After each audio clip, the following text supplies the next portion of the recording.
Hi, this is Judy from 50 Minutes of Here, and I'm here with Jay. Hi, Jay. How are you today? I'm good. Thanks for having me. Yeah, no, I'm delighted to have you. So, Jay, can you give us your social media information so our friends can find you?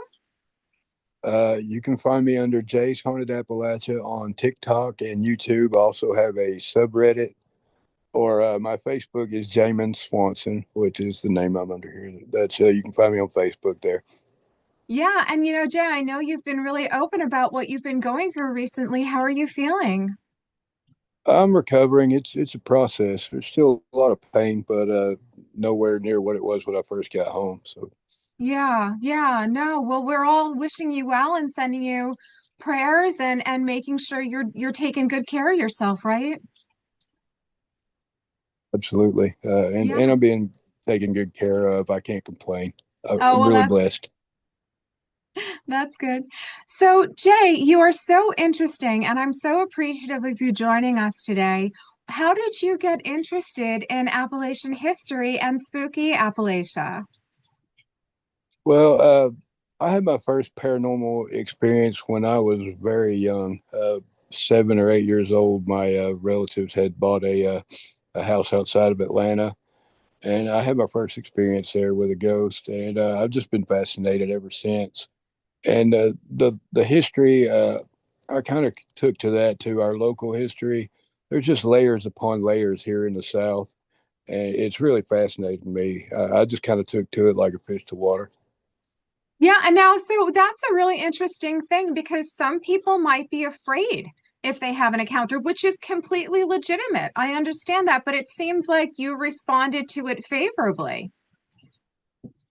Well, I've had a terrifying encounter that I wouldn't like to repeat, but no, I've always kept an open mind to it. I think we all kind of wonder, what else is out there. It's kind of vain to think that we have a logical explanation that everything for everything that happens in this world. Yeah, no, and when you experience something like that very, very young, like what did you do? Did you like tell people or did you keep it to yourself for a while? Like how does that work? Because you were Oh, very young when that happened.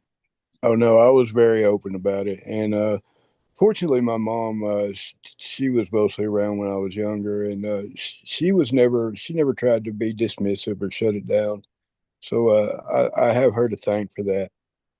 Yeah, it sounds like you had a really good support system to say, "Hey, this happened," and it's just part of being a person in the world, right? I mean, it's a unique experience, I would say, but it's a very real experience.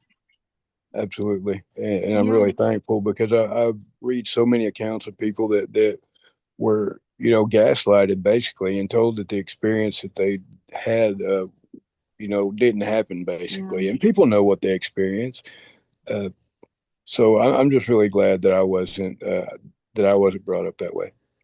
Yeah, no, it's wonderful. And what a credit to your dear mom. That's lovely. And have you had several experiences over time or just the one? No, I've had a few over the years. Yeah.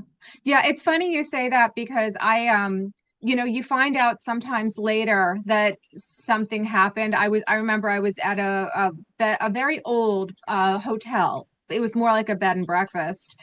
And it just something seemed off. Something seemed not right. And this was in Salem, Massachusetts. And I was like, I don't know. There's nothing, it was not publicized like haunted or anything like that. But I was like, no, things are happening. It's very weird. Like things would move in the room that I knew I didn't move, things like that. So when I was signing out, it was a beautiful stay. We had a lovely time. I was signing out and thanking the host. I said, I just have to ask you, and please don't think oddly of me, but is this place haunted? And she laughed and she said, yeah, it is. It's really haunted, but we don't tell people because the owner doesn't want people to know because the owner thought maybe people wouldn't stay there. And I'm like, oh my gosh, I would tell everyone because I think a lot of people would want to experience it. It was a very interesting place and I would go back. I wasn't scared, but it was definitely off. It was a little creepy. I think a lot of places like that have a lot of history. Uh, the owners of those establishments, probably because of the stigma that they say they It's pretty a new development, I'd say, that this spooky tourism has Yeah. come about. But I definitely think it's an untapped market. I believe that there's going to be a lot more places that have a lot of history like that that will be opening themselves up in the future. Yeah, and it's interesting you say that, Jay, because another friend of mine actually bought the house that was filmed for the movie, the horror movie, Silence of the Lambs.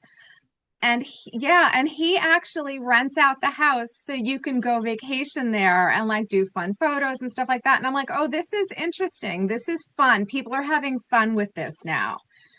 And he's a really cool guy, and it's a cool house. I'll put his credentials in our little thing, but he's a cool guy, and he really is excited, and he invites his guests to take pictures and have fun with it. So it's good Well, stuff. So now, Jay, where does a lot of your material come from? I know you invite your listeners to send you stories and stuff. Where do you get the most of your stories from? um, I chase down paranormal rabbit holes all the time anyway, like YouTube, Reddit. I'm always scouring. Like this is what I do with my free time, even if I wasn't sharing it with other people. So I really have no limit to the source material. Like I'm always chasing down these rabbit holes anyway. Yeah, and so what are your favorite kinds of stories? I like the true firsthand experiences. There's a place for fiction, but I've always liked the true firsthand encounters the best.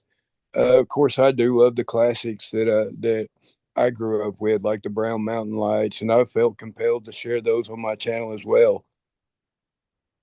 Yeah, no, I like the legends too. Okay, so I'll tell you, I live here on Long Island and we're very well known for our Amityville Horror House, right? That's a big that's a big thing and I like that's a local legend of ours. And we have some other good ones too about going over bridges and hearing footsteps and things like that. We have some very old graveyards here.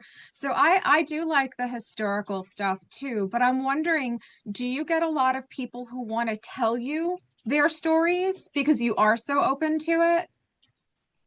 I'm getting more of that. I think as the steam grows behind my channel a little bit, I'm getting more submissions. But I definitely try to be a safe space, a non-judgmental space. I think that's important to offer that to people.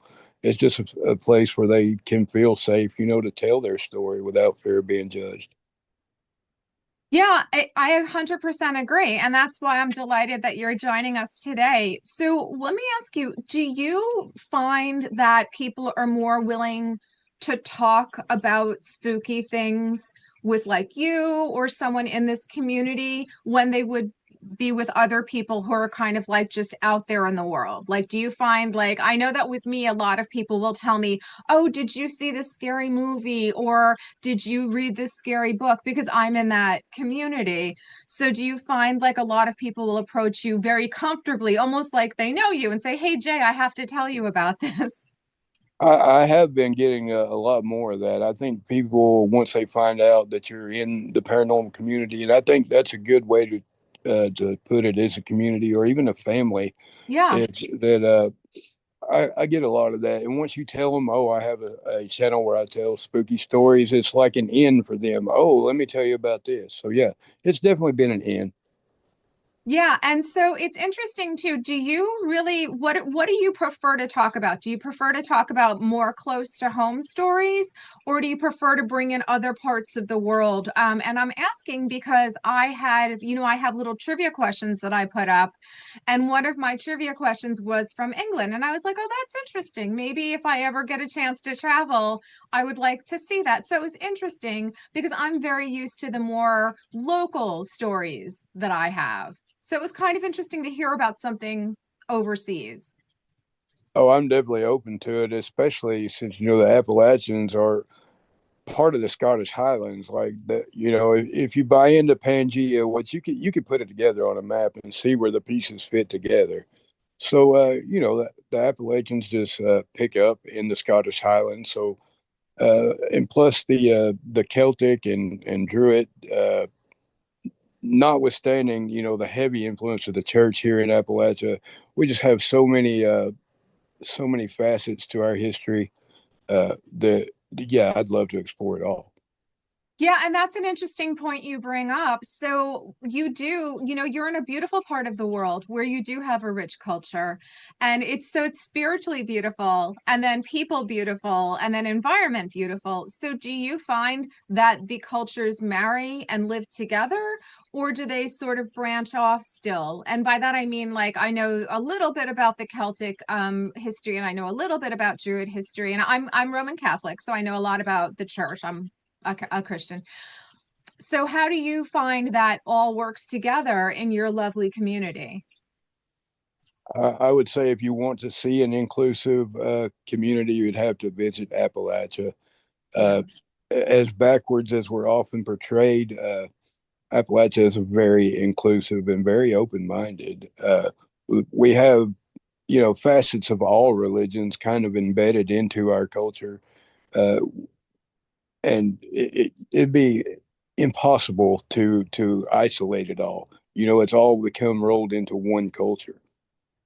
Yeah, no, definitely. And that kind of brings I know there's a lot of, again, like rich historical stories. Someone was telling me a story about if you hear whistling after dark, get off the porch. And I was like, well, I'm gonna remember that because it sounds like a good warning. But have you ever heard of that? Like, I know there's like hometown culture where you're like, oh, like with I grew up, don't step on a crack because it's bad luck. Like, so have you ever heard of that? Because someone said to me, well, don't, if you hear whistling after dark, get off the porch. And I'm like, okay, I will, but I don't know why. So have you heard of things like that, like little stories like that? Absolutely. Now there wasn't a specific set of rules like you'll see some creators putting out there now that these are the rules of Oh, Appalachia. We never had it that conveniently spelled out and laid out for us, but those superstitions are definitely yeah. ongoing and were perpetuated. I definitely remember my granny telling me not to whistle after dark. But the story I just shared a couple of days ago about the whistling jack, that was here literally in my backyard in the same Right. area I'm from. So yeah, it's definitely part of our culture. We don't have that specific set of rules that you might see some people uh, passing along. Well, could you tell us about some of your other hometown rules? Because I find those stories, first of all, I find them educational because I will remember them. If I'm in that area, I'm going to follow those rules. But can you tell us a couple of other things that maybe you came across while growing up? Uh, no, a lot of it has been more introduced or at least affected by probably scary movies because most of it's common sense. You're not going to answer your door in the middle of the night if someone comes knocking anyway. That's Uh, a good point. and most people are going to have their curtains drawn. You just don't want strangers peeking into your house. A lot of it's just common sense, is what I'm gonna say. Now, I will say that a little in my culture, there's still a few like I have my mirrors covered in my bedroom. I won't sleep with a mirror facing me to this day. And there are some funeral homes here that still allow sitting with the dead, which is it's kind of we still have mom and pop funeral homes here, but they allow family members to stay with the body, until they bury them. So there's some that still abides. Yeah, I was very sad to leave my husband when he died. I remember walking out of the hospital room and I was sad and I wanted to bring him with me. So I would have liked that. I would have felt that comforting to have that experience. So I think that's lovely that your community respects that. That made me feel happy hearing that, Jay. So I'm glad you told that story. So other things that I find really interesting about you and the way you say things is your non-judgmental way to you're just simply telling a story. And I think that's what makes you so interesting. And that's what attracted me to your channel. Originally, I was like, oh, hey, here's someone who's telling these stories and these happenings with no judgment and no kind of idea of, oh, I don't believe this, or do you guys believe this? I find that interesting. And I think it's a credit to your understanding of people and stuff like that. So would you say you have a background in really connecting with people because you really do seem to care about and you seem to like people?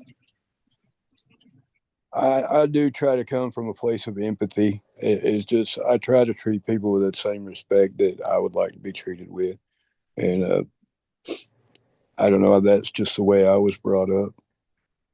Yeah, no, it's lovely. And I will say, I think you connect with a lot of people because I just really enjoy listening to you tell your tales, you know?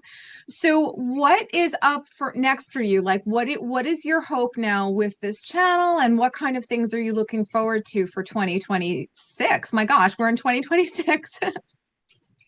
I just want to grow the channels. Obviously, this transition that I've gone through was unexpected.